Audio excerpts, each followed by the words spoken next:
this is just as feasible as a way for China's rise to attain the kind of respect, legitimacy, and international credibility, if not more, than a sole reliance on the excessive use of force in its foreign policy.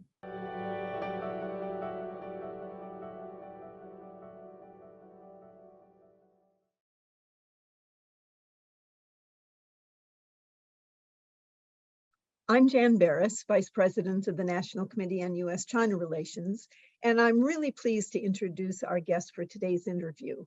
They will be exploring how China considers the views and interests of small states and how collective action can or might influence change in China's behavior. Let me briefly introduce our speakers. Chin-Hao Huang is an Associate Professor of Political Science at Yale NUS College in Singapore. His research and teaching focus on China's foreign relations, the international relations of East Asia, and international security. He is the author or co-author of 3 books, including his latest, Power and Restraint in China's Rise, which has just recently been published by Columbia University Press. Moderating the interview will be Carl Minzner, Senior Fellow for China Studies at the Council on Foreign Relations and a professor at Fordham Law School, specializing in Chinese politics and law. And another credit to him, at least in our estimation, is that he's a National Committee Public Intellectuals Program Fellow. Carl, the floor is all yours. Thank you so much, Jan, for that very wonderful introduction. It's certainly been a pleasure to be affiliated with a National Committee for so many years. And Chin-Hao, it's it's my pleasure to get to see you again. I remember you from some 15 years ago when we were both at CSIS together in different capacities. And it's my real honor to sort of review your book. And I just received it in the mail, the paper copy. I've got the PDF, but this is the book that we will be talking about, Power and Restraint in China's Rise. And it's a fascinating look, in my opinion, at China and ASEAN, or Southeast Asia's interactions, particularly around the issue of the South China Sea. And in having implications, in your view, for how we should understand how China takes its foreign policy decisions and what it makes of the opinions and the views of its smaller neighbors. But before we get into that, maybe I can just ask you a little bit about the title. I mean, you're calling it Power and Restraint in China's Rise. Where's the restraint? I mean, China over the last decade, full-scale militarization of the South China Sea. What in your mind, what in your view is the emblematic of the restraint that is taking place here? Thanks, Carl. And let me also join you in thanking Jan and the National Committee for organizing this talk over a podcast Zoom interview. It's a great pleasure to see old friends and new faces today. So I'm very delighted that everybody's here for this program.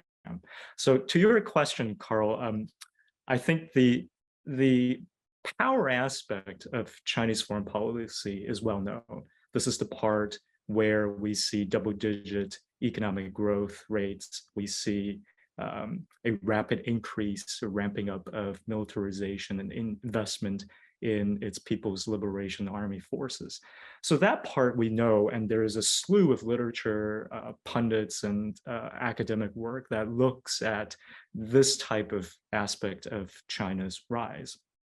But China is like any other country, and it also practices a wide range of foreign policy approaches in its foreign and security policy, and one of which is also restraint, meaning the sort of forbearance, military forbearance, right? The non-coercive aspects of its foreign policy.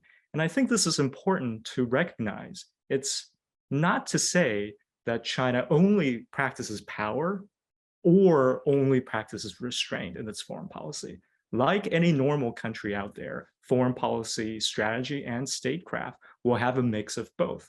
And it's important to allow for this kind of variation in the analysis to help us better explain and understand how this variation takes place. What are the conditions under which China is more or less likely to exercise restraint? And if we know those conditions, how then can we try to replicate those conditions so that we can have an environment which is more conducive for China to continue that kind of non-coercive habit in its foreign policy approach? That sounds good, but maybe we can get down to the details. I mean, sort of specifically, you're talking about a decade, almost a decade-long period in the South China Sea. What are the examples that you would point to of China's restraint, i.e., not relying, not going pedal to the metal, full-on use of all the force that's available to it? Can you point to a couple examples in the South? That might be the things people are least familiar with, and then you can sort of offer your explanation about. But first, give us the concrete examples that you're talking about. Sure. So I think the prime example, one of the clearest examples under which China is more likely to sort of think about the non-use of force or rethink the efficacy of the use of force in this foreign policy strategy in the South China Sea is in the case where it had a little kerfuffle with Vietnam in 2014. And this is an important example because these two countries have had a very long-standing history of territorial disputes, both on the land and maritime disputes in the South China Sea.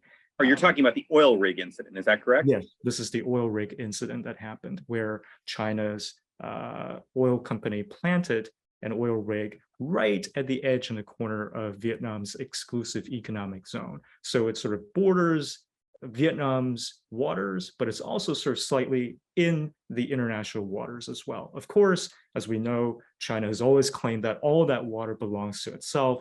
Vietnam also makes a similar claim along with the other claimant states of the South China Sea, where there are overlapping maritime claims in this part in the Paracel Islands, around the Paracel Islands. So in this incident, what we saw was China proceeded with its action. It had an armada, fleet of sort of paramilitary vessels that were at the horizon guarding the oil rig. And Vietnam was very alarmed by this incident when it saw that China was surging ahead, proceeding with this action unilaterally, and not heeding calls from Vietnam to stop this sort of unilateral change to the status quo. What Vietnam did, which is very interesting in this episode, was that it decided, of all the options that it had, it rallied its neighbors together. And this is important to underscore, that it went to all of the capitals in Southeast Asia, the 10 member states of the Association of Southeast Asian Nations, to try to rally support and to get a clear consensus of all 10 countries, including those that don't have a stake or dog in this fight at all, including countries that are long considered friends or allies or lackeys of China. Got everybody on board to ensure that there is going to be a firm, consistent message and a consensus from ASEAN that this kind of provocation that China is imposing in the South China Sea with the oil rig is not acceptable. And it actually contravenes some of the expectations about the norms of behavior in regional security. You're just talking about Vietnam getting the other countries to make some sort of statement, not even to sort of take any concrete action in terms of military, anything like that. Right. The statement is very important. And I think usually we would not think too much about the significance behind these kinds of statements again. But as we know in diplomacy, every word, every sentence, every phrase, every comma, every period that gets put in that joint statement at the end of an ASEAN summit where all the 10 heads of state or government convene, it requires the clear consensus of all 10 member states. And so if one member state, say Laos, for example, or Cambodia, does not feel comfortable about the language in which a statement is insinuating, sort of condemning or condemnation of China's actions, then they could very well veto and torpedo the entire statement. Then there will be no statement and there will be no outcome, a resolution or consensus from the group. So in this particular incident, Vietnam's joint diplomacy was able to rally all 10 member states together to issue a very strong and clear consensus amongst ASEAN members that this sort of action is not allowed and not acceptable according to the preferred modes of engagement that Southeast Asian states are accustomed to: non-use of force, resumption of negotiations, diplomacy, and informal dialogue amongst diplomats and civilian actors. And that was important because it signaled and it provided a clear indication to the Chinese that this is not just a Sino-Vietnamese problem. This is actually one that has rattled the entire region, where clearly there was a bit of an overreach of their activities in the South China Sea. And following the statement's release and the consensus conveyed by the region, China pulled back its oil rig ahead of schedule. So you draw from that sort of an indication that that sort of multilateral, the effort on the part of the success on the part of Vietnam in mobilizing the region made a difference in pushing China to curtail its efforts. That's the restraint example that you're talking about. Exactly. And the follow-on, the knock-on effects after that was also important to observe. We see the effects following the statement that China then resumed its sort of senior level dialogue with ASEAN officials to make a sincere effort to come to some sort of agreement about the next steps of the code of conduct in the South China Sea, which is something that has been a work in progress for a very long time. But following that statement and that incident, we saw that China sort of stepped up its responses and engaged in good faith with its Southeast Asian neighbors to try to put a clear timeline on when this negotiation of the code of conduct would be completed, to start to put some content, some substantive content in which both sides would hash out and agree on as a mode of conduct between parties to ensure safety and security in the region. Okay, so for you, that's at least one concrete example of how this sort of China restrains or alters its behavior, at least somewhat, in response to it. But you've got a counterexample in your book, which is the Philippines. Can you talk a little bit about this? Yeah. This is the Scarborough Shoal example. Right. So this predates the oil rig incident by about 1.5 to 2 years. This is in 2012. And here, this incident is important to recognize as well, because this is sort of the time period, it's a decade ago now, when issues in the South China Sea became it was always making the headlines. It started to make the headlines about what was going on in this part of the world in Southeast Asia and what the Chinese were up to. It sort of awoken everybody that the Chinese were serious about its maritime claims. It's always been making these claims in the South China Sea, but I think this was a watershed moment in which the world realized that the Chinese are taking their intentions very seriously. And here we saw in its conflict with the Philippines in the Scarborough Shoal, it actually proceeded to overtake these shoals away from the Philippines. It actually mobilized part of its paramilitary forces. Some of its naval forces were also involved in these operations in effectively removing Philippines military and security presence on that shoal and replacing them with their own military officers. So in this example, what we saw was that as a reaction to what the Chinese were doing, the Philippines, under the last administration, well, the previous administration of Aquino, made a very conscious effort to go directly to the United States to invoke the mutual defense treaty between the United States and the Philippines, and wanted to make sure that the United States was going to have a very strong and visible presence to help deter further Chinese aggression following the Scarborough Shoal incident. Rather than pivoting toward its Southeast Asian neighbors, it sort of jettisoned that idea and went straight to the United States. So in contrast to what Vietnam did, so you're saying that the Filipino response was a direct, this is why you're interested in the comparison between those two, because you feel like this situation with the Philippines not doing what Vietnam did. Yes. So there's a very stark contrast, and both are member states of ASEAN, both Vietnam and Philippines have longstanding disputes with the Chinese in the South China Sea. So in many respects, this is a useful comparison to see how the same conflict, the same issue, very roughly, sort of yielded two very different responses from both Philippines and Vietnam, and how those decisions that the leaders at the time made actually had very different outcomes, not just sort of in their approach toward regional security, but also in terms of how China reacted.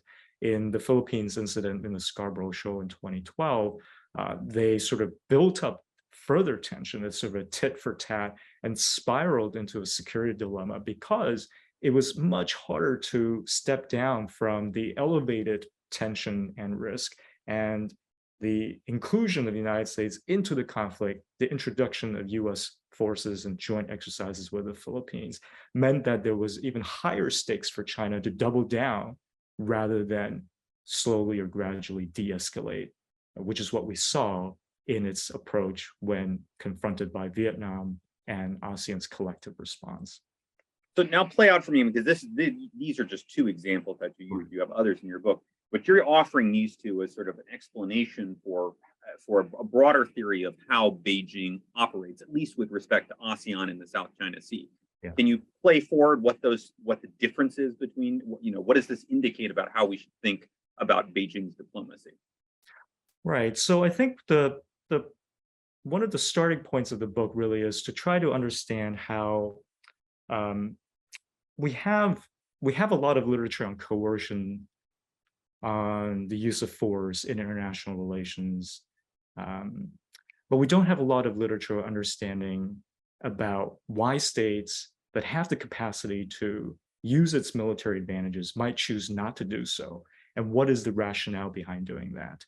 So really the premise of the book is set up to try to understand when it does restraint, when it actually tries to exercise non-use of force.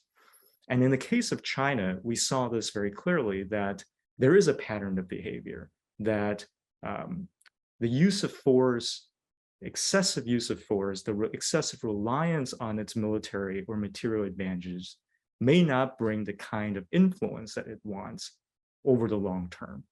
That if it seeks and it desires legitimacy, which is the acknowledgement of it being an admired, respected, or responsible member of the regional and international community, then it's not always the case that might makes right, right? So the South China Sea is a great example, because we see that there are times when it actually thinks that might does make right. There are other times when it actually realizes that influence can only be gained when it chooses to actually practice non-coercion.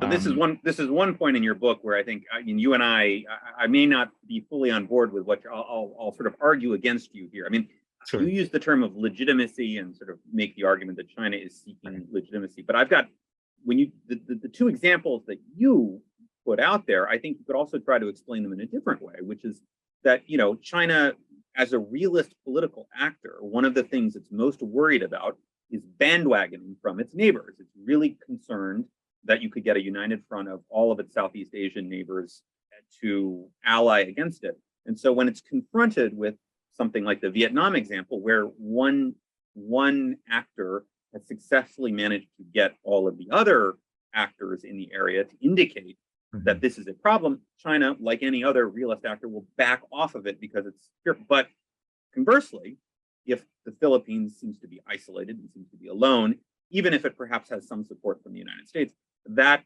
is a sort of a lone actor, and China feels more emboldened to press its claims against that single country.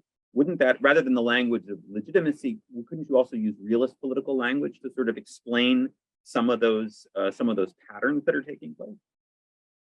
So I think that's one way to look at it, and the reason why I would say that it's not quite the case, it's not quite the same thing in the sense that the motivation matters here, right? So if we can cultivate a habit of restraint or non-coercive practices in Chinese foreign policy, that if this habit of restraint is a function of diplomacy, of interactions, of dialogue and diplomacy, right? And most importantly, the exposure to the consensus of regional security norms, right? If that's what induces China to practice restraint, then the motivation there is very different from a very sort of strategic, functional, material-laden one.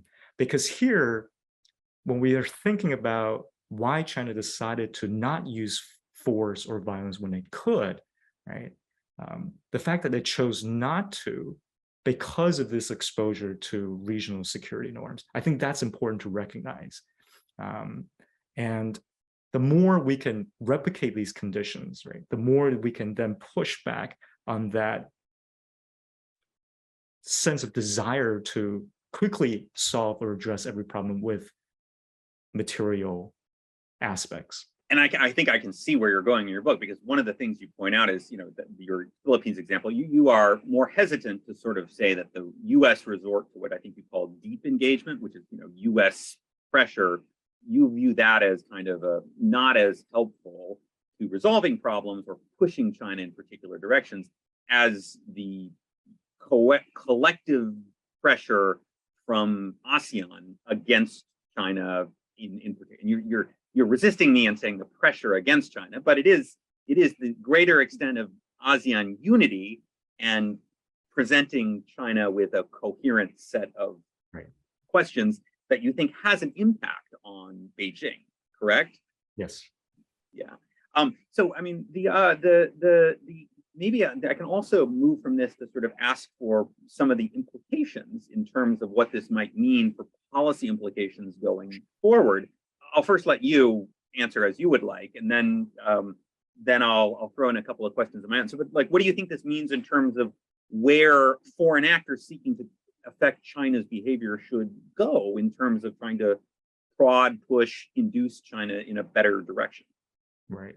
So I think this is, I think about this a lot too, because obviously as academics, we want to have some policy resonance with our work, that it's not just sort of, in the ivory tower, sort of we're just theorizing and coming up with hypotheticals.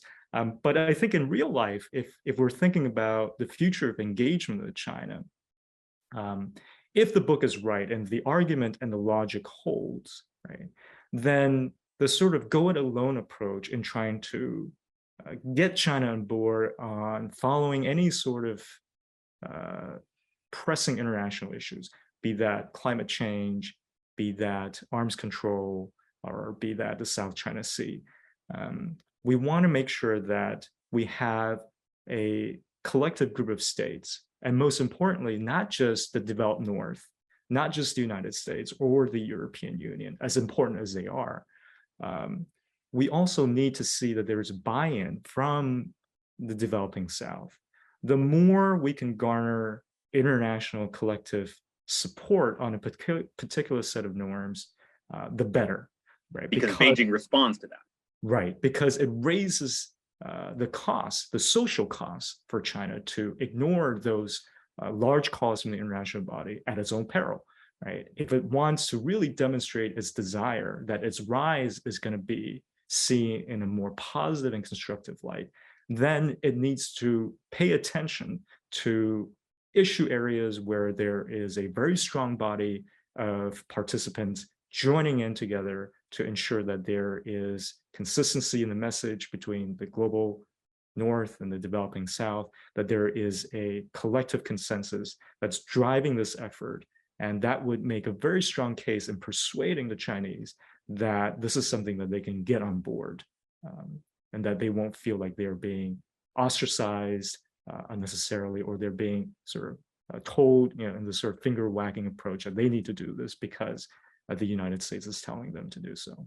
Okay, and I ask you two harder questions, which is, I mean, sort of, when I read your book, I mean, one of the other things I was thinking is that, and this is probably me spinning your argument in a more aggressive way than you would want, is that basically Biden's diplomacy vis-a-vis Russia in the fall of 2020, fall of 2021, winter of 2022, basically getting the Europeans together vis-a-vis Russia is perhaps the right approach in South China Sea, Southeast Asia. It's the, non-unilateral, don't be the United States alone, but rather attempt to organize and identify and convince local, regional interests that this is an interest to you. And perhaps that then would be the correct approach that you might be pushing. I'm not sure that you quite go as far as I want, but I'm trying to see if I can nudge you, say, hey, that's kind of US plus regional actors is indeed the correct way to respond. Right. So yeah, I think I would agree with you on a lot of points there, that the future of U.S. leadership, and the term, the notion of legitimacy, right? What makes the United States a powerful and respected country in the world? It's definitely not just its excessive reliance on its military force, as overwhelming as it might be, and it is. That's not actually the source of U.S. leadership and legitimacy. People look up to the United States for direction, for authority, because the United States is able to lead with a coalition of a broad array of states from the global north and the global south in a joint endeavor, in a multilateral approach. We are seeing aspects of that in the Biden administration, and you're right to point out that Russia is a great example where it wasn't a U.S. go it alone approach. It was trying to coalesce a large number of states to condemn Russian activities, Russian invasion, and to press Russia with a number of states collectively using sanctions in a broadest way, so that a large number of countries are working in concert to try to make sure that those sanctions have teeth and have effect. In the Asia Pacific, or the Indo-Pacific, as this administration would like to call it, their desire to regain some sort of footing in this part of the world is going to be contingent on the U.S. ability to lead by example, right, and to regain its leadership role in the region through multilateral efforts in trade, in particular. Its Indo-Pacific economic framework is a step in the right direction. It doesn't go as far as promoting or going to the lengths of a free trade agreement with countries in the region, but it does set up a framework which addresses a lot of the global inequities and the issue of supply chain and fair access, and all these kinds of things are going to be important. But the United States is not just sort of doing it by itself. It's consulting members in the region what it wants to see in this economic framework, what it would like to see more from the United States in terms of leadership. So that's an important recognition. We can talk about Taiwan if you want. No, and I have one other. I know that our time is limited, but I have at least one other question I have to ask, which is, your book is very much a portrait of China as a realist political actor responding to international pressure in certain ways. And we were talking about the example of Russia, and I just have to ask, as China swings back, as Russia has, more towards a one-man rule political model, information flows up to the top. I mean, many people did not think that Putin was going to start a war with Ukraine. Yeah. You could argue that wasn't necessarily in Russia's interest.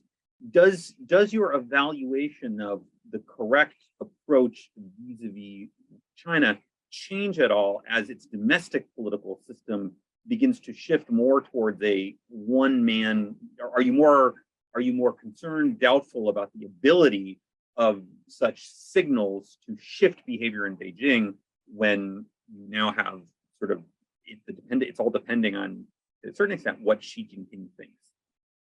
So I'm cautiously optimistic in the sense that I think it's still important that if we think about the future of engagement with China, that we maintain this kind of collective external pressure or incentive to reach out to a widest pocket of circles and interests in China that are involved in foreign policy decision-making. You're right that this is a very different era in China now with Xi Jinping at the helm. But what I also think is important to underscore is that the Chinese political system is a system that is governed by a collective leadership at the end of the day, right? As much as a lot of the spotlight is put on Xi Jinping, there are still factions, there are still mechanisms in place in terms of foreign policy decision-making that relies on leading small groups, that rely on consultation between different ministries, the Ministry of Commerce, Ministry of Foreign Affairs, and of course, the People's Liberation Army. There was always going to be hawkish and dovish factions advising Xi Jinping on a number of these security issues. And so the more that there is a sort of collective external consensus on a particular issue that matters, the more likely it is that those in the Chinese decision-making circles that are thinking about how China can exercise its power through non-material means to gain legitimacy through non-coercive habits, that's important. And we need to try to identify ways to embolden those individuals, those forces within China, to make them confident that they can provide sound advice to the leadership, that this is just as feasible as a way for China's rise to attain the kind of respect, legitimacy, and international credibility, if not more than a sole reliance on the excessive use of force in its foreign policy.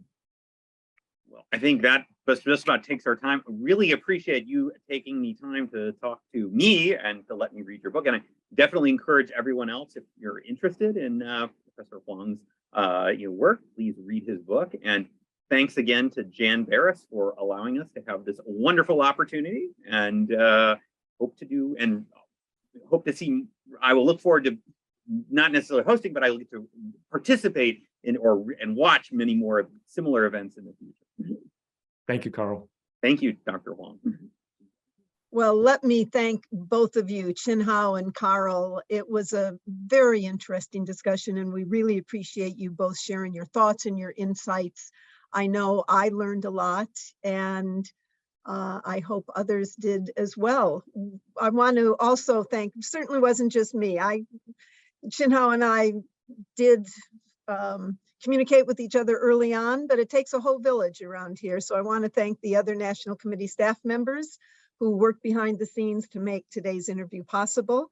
And we hope that all of you who are listening to this have found the interview both interesting and informative, and that you'll join us for future National Committee programming. Thank you all again. Bye-bye.